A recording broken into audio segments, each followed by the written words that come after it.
Bencana sumbar duka bangsa.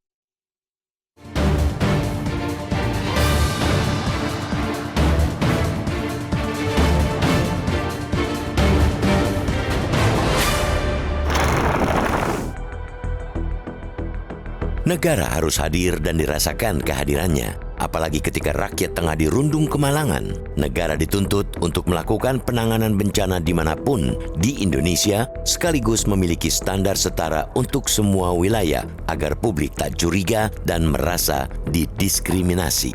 Saat inilah kehadiran negara paling dibutuhkan oleh warga di Sumatera Barat atau Sumbar yang tengah dilanda bencana alam. Bencana banjir bandang lahar dingin melanda Sumbar dan terjadi di 3 kabupaten kota sejak Sabtu 11 Mei lalu. Imbas bencana tersebut, pemerintah setempat menetapkan masa tanggap darurat banjir bandang dan banjir lahar dingin Gunung Merapi selama 14 hari sejak tanggal 12 hingga 25 Mei mendatang. Berdasarkan laporan Badan Penanggulangan Bencana Daerah atau BPBD Sumatera Barat, tercatat korban meninggal dunia akibat bencana tersebut mencapai 57 orang dengan sebanyak 22 orang masih hilang, 37 orang luka-luka, dan 2.542 orang mengungsi.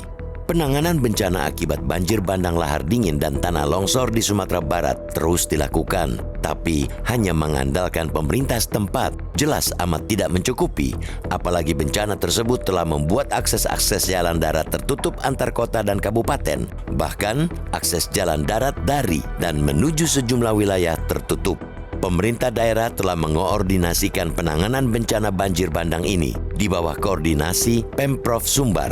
Langkah kebijakan respons bencana yang meliputi 3 wilayah berbeda yang terdampak sekaligus, yaitu Kabupaten Agam, Kabupaten Tanah Datar, dan Kota Padang Panjang bisa dilakukan lebih maksimal. Namun, kita tandaskan lagi, upaya yang dilakukan pemerintah daerah setempat belum cukup. Penanganan bencana di Sumbar butuh akselerasi, butuh sumber daya nasional untuk melakukan penanggulangan.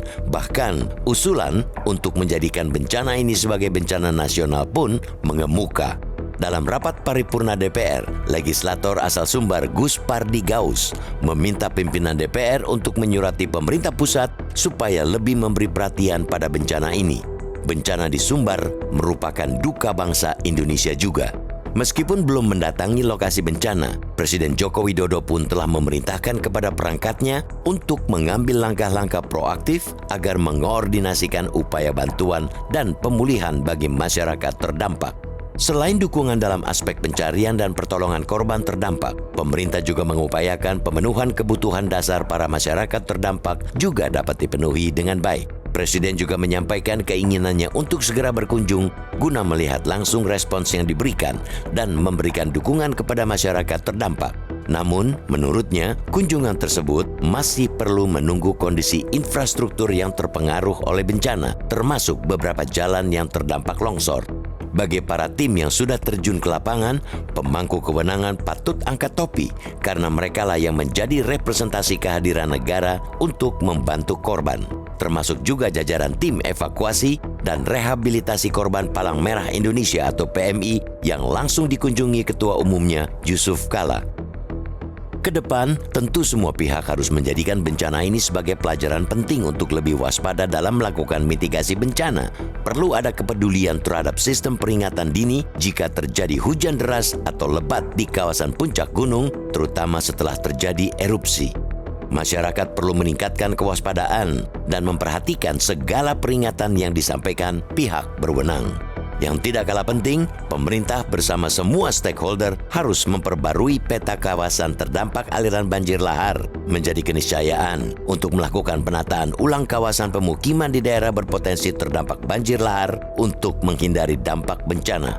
Kita semua prihatin, sedih atas bencana yang terjadi, tapi keprihatinan, kesedihan tidak akan berarti tanpa evaluasi menyeluruh.